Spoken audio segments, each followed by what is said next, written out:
এই যে বিস্তীর্ণ এলাকা, এখানে শুধু মানে হাজার হাজার বিঘে বলবো না, এখানে লক্ষ লক্ষ বিঘে ভুট্টা চাষ। হাজার বিঘে শুধু নয়, লক্ষ বিঘের ওপর কিন্তু ভুট্টা চাষ হয়। এবং আমাদের কলকাতা শহরে যে বা কলকাতা সারাউন্ডিং জেলাগুলোতে যে রেট, তার থেকে অনেক কম রেটে কিন্তু এখানে ভুট্টা পাওয়া যায়। কেউ যদি মনে করেন এই ব্যবসাটা কিন্তু করা যেতেই পারে।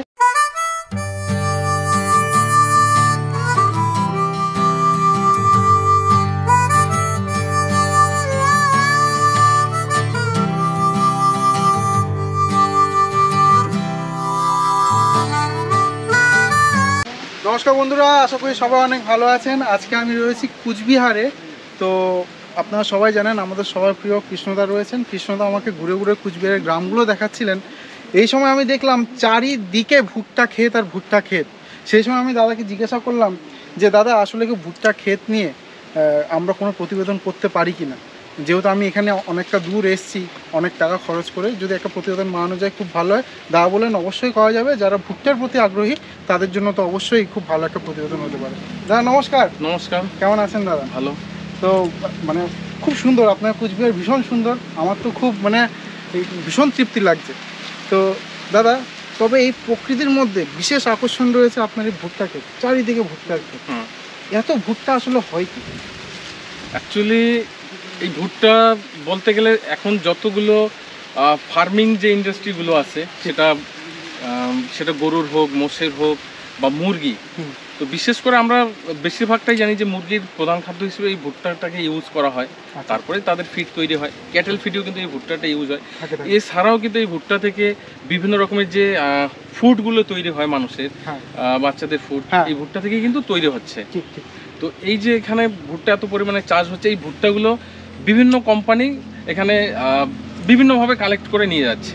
আচ্ছা, কোম্পানি এসে নিয়ে যায় না? না, ডাইরেক্ট অ্যাকচুয়ালি ডাইরেক্ট কোনো কোম্পানি আসে না। মাঝখানে যারা এখানে ছোট যারা ব্যবসায়ী, তারা চাষিদের কাছ থেকে নিচ্ছে, তারা কোনো বড় ব্যবসায়ীকে দিচ্ছে। তো এইভাবে একটা ধাপে ধাপে চলে যাচ্ছে কোম্পানি। দু তিন হাত হয়ে তারপর? হ্যাঁ, 2-3 হাত হয়ে চলে যাচ্ছে। আচ্ছা আচ্ছা দাদা, এই তো বিরাট ক্ষেত, চলুন না একটু হাতে হাতে কথা বলি। আচ্ছা দাদা, ধরুন কেউ কোম্পানিকে দেবে ভুট্টা, এখানকার ভুট্টা কেউ কোম্পানিকে দেবে, সেই ক্ষেত্রে সে কিভাবে এখানে একটা অ্যাক্সেস পেতে, মানে যোগাযোগ করতে পারে?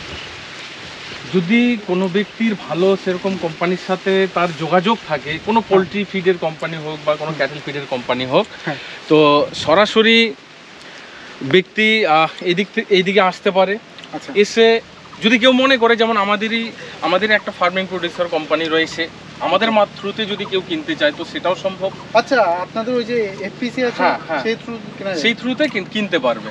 তো ডাইরেক্ট আসবে, আচ্ছা, এখানে জিনিস দেখবে, এবার কোম্পানির সঙ্গে আলোচনা করবে যে কি ধরনের তার ভুট্টার প্রয়োজন। কারণ আমাদের উত্তরবঙ্গে বিভিন্ন কোয়ালিটির ভুট্টা চাষ হয়, বিভিন্ন কোয়ালিটি আছে। যেমন সবচেয়ে টপ যে কোয়ালিটিটা মানা হয়, যেটা পাইনিয়র, তো পাইনিয়রটা প্রচুর চাষ হয়। যে দানাটা খুব ছোট সাইজের হয় এবং খুব সুন্দর, এবং শুকনার মতো কোম্পানি, আচ্ছা, যে পোলট্রি শুকনা কোম্পানি রয়েছে, তারা কিন্তু এই পাইনিয়রটাকেই বেশি কেনে। আমরা তো এখন র্যান্ডম মানে ঘুরতে ঘুরতে একটা খেতে ঢুকে পড়লাম। এটা যেমন কোন জাতের? এটা অ্যাকচুয়ালি পাইনিয়র আছে। এটা পাইনিয়র? হ্যাঁ। বাহ বাহ দাদা, আমি দেখেছি ভুট্টার মধ্যে যেরকম আপনি কোয়ালিটির কথা বললেন, এক সময় আমি আমার ছাগল ফার্মের জন্য মানে এক বস্তা ভুট্টা কিনে আমি দেখলাম মানে 1 ঘন্টা ধরে সিদ্ধ করলেও সেই ভুট্টা সিদ্ধ হয় না। আচ্ছা, এরকম কেন হয়েছিল? অ্যাকচুয়ালি এইটা হওয়ার কারণ এক তো হচ্ছে যদি ভুট্টাটা বেশি দিনের পুরানো হয়, আর দ্বিতীয় হচ্ছে কিছু ভুট্টা আছে পেকে গেল, সেটাকে তুলে নেওয়া হলো, তারপরে ওটাকে যে শুকোতে দেওয়া হয়, দেখা যাচ্ছে কোনো কারণে বৃষ্টির জলে সেটা ভিজে গেল। আচ্ছা, ভিজে যাওয়ার পর পুনরায় যদি সেটাকে শুকানো হয়, তো সেইটাই কিন্তু এরকম পর্যায়ে চলে আসে যে সিদ্ধ হতে চায় না।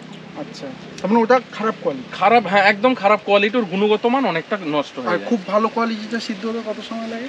দেখুন, নতুন ভুট্টা খুব ভালো কোয়ালিটি সিদ্ধ হতে আমি বলবো, যদি মানে সাধারণত যেভাবে সিদ্ধ করা হয়, জলটাকে পুরো হিট করা হলো প্রায় 200-250 ডিগ্রি সেলসিয়াসে গরম হয়ে গেল, এরপরে আমরা যদি ভুট্টার দানাটা দিয়ে একটু ঘেটে দিই, 15 মিনিটের মধ্যে সুন্দরভাবে সিদ্ধ হয়ে যায়।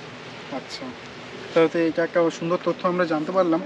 আচ্ছা দাদা, আমরা জানি মানে আমি এর আগে যেহেতু সাইলেজের বিভিন্ন ভিডিও করেছি আর কি, আমি একটা জিনিস জানি যে বিহারে পূর্ণিয়াতে খুব ভালো ভুট্টা চাষ হয়। আবার আমি আস্তে আস্তে মানে এই ট্রিপটা বন্ধুরা আমি শুরু করেছি রায়গঞ্জ থেকে। মানে রায়গঞ্জ থেকে আর কি শিলিগুড়ি, দার্জিলিং, জলপাইগুড়ি হয়ে এই কুচবিহার একদম মেইন যে আমাদের পশ্চিমবঙ্গের শেষে আমি এলাম এবং দেখলাম রায়গঞ্জ থেকে প্রায় কুচবিহার পর্যন্ত বিস্তীর্ণ এলাকা জুড়ে কিন্তু ভুট্টা চাষ হয়। তবে যা দেখলাম কুচবিহারে খুব বেশি হয়। তো আসলে কি মাটির গুণ অনুযায়ী কি কম বেশি হয় কোয়ালিটি? হ্যাঁ, অবশ্যই মাটি হিসেবে মানে গুণগত মান বা ভালো ফলন এটা অবশ্যই এর উপর নির্ভর করে অনেকটাই। আচ্ছা, তাহলে আপনাদের এটাকে আপনি কি বলবেন, মানে যদি আমি গ্রেড সিস্টেম বলি, ভালো, অ্যাভারেজ, খারাপ, সেই হিসেবে যদি ধরতে হয় আপনার এখানে যে ভুট্টাগুলো হয় এগুলো কোন কোন ধরনের হয় কোয়ালিটির দিক থেকে? দেখুন, অ্যাকচুয়ালি ভুট্টাতে বেশি দিন ধরে আমরা কাজও করছি না, জাস্ট আমাদের পিসি যেহেতু নতুন, আমরা নতুন কাজ শুরু করেছি। তবে এইটুকু বিষয় আমরা এই দীর্ঘ 1 বছর ধরে জিনিসটা উপলব্ধি করতে পেরেছি যে আমাদের উত্তরবঙ্গে অর্থাৎ কোচবিহারে যে ভুট্টা চাষ হয়, এখানকার যে ভুট্টার গুণগত মান পশ্চিমবঙ্গের আরও অন্যান্য ডিস্ট্রিক্টে যেগুলো হচ্ছে তার থেকে অনেকটা বেশি। কারণ এখান থেকে আমরা জানতাম যে বিহার থেকে ওয়েস্ট বেঙ্গলের ভুট্টা আসে, কিন্তু এখন ওয়েস্ট বেঙ্গলের ভুট্টা কিন্তু বিহারে যাচ্ছে, ওয়েস্ট বেঙ্গলের ভুট্টা এবং আমাদের কোচবিহারের ভুট্টা সেটা আন্ধ্রপ্রদেশে যাচ্ছে। অন্ধ্রপ্রদেশ অবধি যায়? হ্যাঁ, আমাদের এলাকা থেকে অনেক গাড়ি লোডিং হয় বা আমরাও 2-1টা গাড়ি পাঠিয়েছি। এই থ্রুতে আমি বলবো যে আমাদের এখানকার কোয়ালিটিটা আরো অন্যান্য সাইডের যে ভুট্টা আমাদের পশ্চিমবঙ্গের মধ্যে রয়েছে তার থেকে একটু হলেও বেটার। ধরুন দাদা, কোনো একজন বন্ধু সে হয়তো কোনো ফিড কোম্পানির সঙ্গে ভালো একটা সম্পর্ক রয়েছে বা ফিড কোম্পানির যে পারচেস ম্যানেজার তার সঙ্গে একটা সম্পর্ক রয়েছে, যদি সেই ব্যক্তি মনে করে যে কুচবিহার থেকে আপনাদের এফপিসির সঙ্গে বা কুচবিহারের অন্য কোনো প্রাইভেট লিমিটেড কোম্পানির সঙ্গে একটা টাই আপ করে এই বিজনেস করতে চাই, সেক্ষেত্রে কি আপনি কোনো রকমভাবে সাহায্য করতে পারেন? অবশ্যই। কীরকম হবে? এবার সে ব্যক্তি কীভাবে যোগাযোগ করবে, প্রসেসটা কী হবে? আমাদের কন্ট্যাক্ট নম্বর দেওয়া থাকবে, সেই কন্ট্যাক্টে যোগাযোগ করবে। এরপরে কথাবার্তা যা হয়, যদি উনি আসতে চান, যদি সরাসরি মিট করতে চান তো আসবে, মিট করবে। এরপরে কিছু প্রসেস রয়েছে, আজকে সরাসরি উনি কিনতে চাইলেও আমরা দিতে পারবো না, বা আমরা দিতে চাইলেও উনি হয়তো নিতে পারবে না। তাদের মধ্যে একটা কন্ডিশন থাকবে। আজকে আমাদের থ্রুতে যেগুলো কাজ হবে টোটাল হচ্ছে ক্যাশ, অর্থাৎ ক্যাশ পেমেন্টে কাজ হবে, কোনো ধার বাকি থাকবে না। এবং উনি নিজেই যদি চান যে এখানে যাচ করে নিয়ে যাবেন, যেমন ভুট্টার যেটা আমরা অ্যাকচুয়ালি ময়েশ্চারটা চেক করা হয় যে কত % ময়েশ্চার থাকবে। দেখুন, মোটামুটি একটা সিজনে এক ধরনের ময়েশ্চার সেটা চলে যায় কোম্পানিতে, তো যখন যেরকম থাকবে দরকার হলে ওনারা টেস্ট করে নিয়ে যাবে। আজকে ময়েশ্চার চেক করার মেশিন পাওয়া যায়, সে দেখে নিয়ে যেতে পারবে। সব রকম সুযোগ সুবিধা মোটামুটি দাদা কিন্তু বলে দিলেন।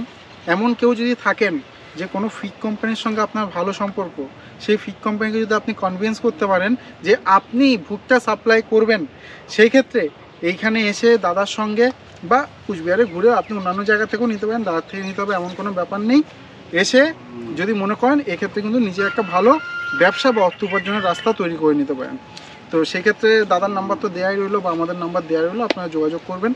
আর দাদা আরও একটু জানতে চাও, বিরাট বড় ক্ষেতটা আর কি যাই, খুব সুন্দর। কিন্তু বন্ধুরা এখানে এই ক্ষেতটা দেখতে পাচ্ছেন এরকম মানে কয়েকশো ক্ষেত রয়েছে, কয়েকশো। অ্যাকচুয়ালি এখন যে জায়গাটায় আমরা দাঁড়িয়ে আছি, এটা হচ্ছে কুচবিহারের পূর্ব সাইড, যে কুচবিহার সিটি পূর্ব সাইড তুফানগঞ্জ সাব ডিভিশন।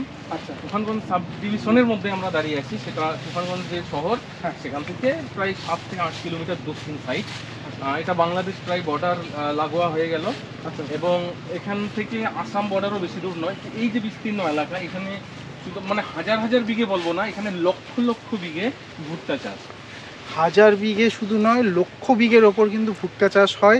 এবং আমাদের কলকাতা শহরে যে বা কলকাতা সারাউন্ডিং জেলাগুলোতে যে রেট, তার থেকে অনেক কম রেটে কিন্তু এখানে ভুট্টা পাওয়া যায়। কেউ যদি মনে করেন এই ব্যবসাটা কিন্তু করা যেতেই পারে। আচ্ছা দাদা, এখানে তাহলে এখন হারভেস্টিং হচ্ছে?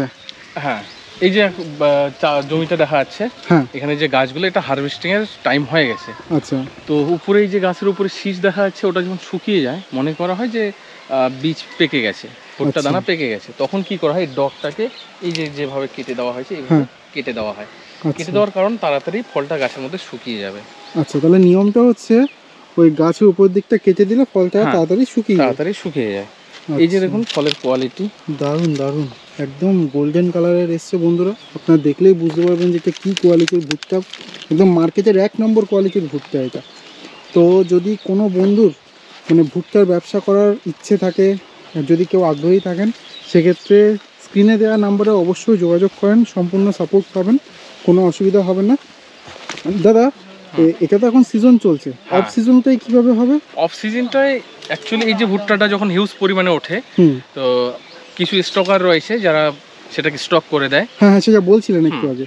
তো এরপরে সেটা ধীরে ধীরে বিক্রি হয়। আপনার সঙ্গে তাদের সম্পর্ক রয়েছে, দেওয়া যাবে? অবশ্যই অবশ্যই দিতে পারবো, কিন্তু সে সময় হয়তো দামটা একটু বেশি হবে। না অবশ্যই সময় বিশেষে দাম হয়, এক এক রকম হয়।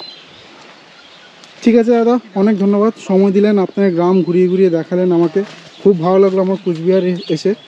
তো আর যদি কোনো বন্ধুর ভুট্টা নিয়ে কোনো ব্যবসা করার ইচ্ছে থাকে, সেক্ষেত্রে অবশ্যই স্ক্রিনে দেওয়া নাম্বারে দাদার সঙ্গে যোগাযোগ করবেন বা আমাদের সঙ্গে যোগাযোগ করবেন। ভিডিও এখানে শেষ করছি, ধন্যবাদ সকলকে।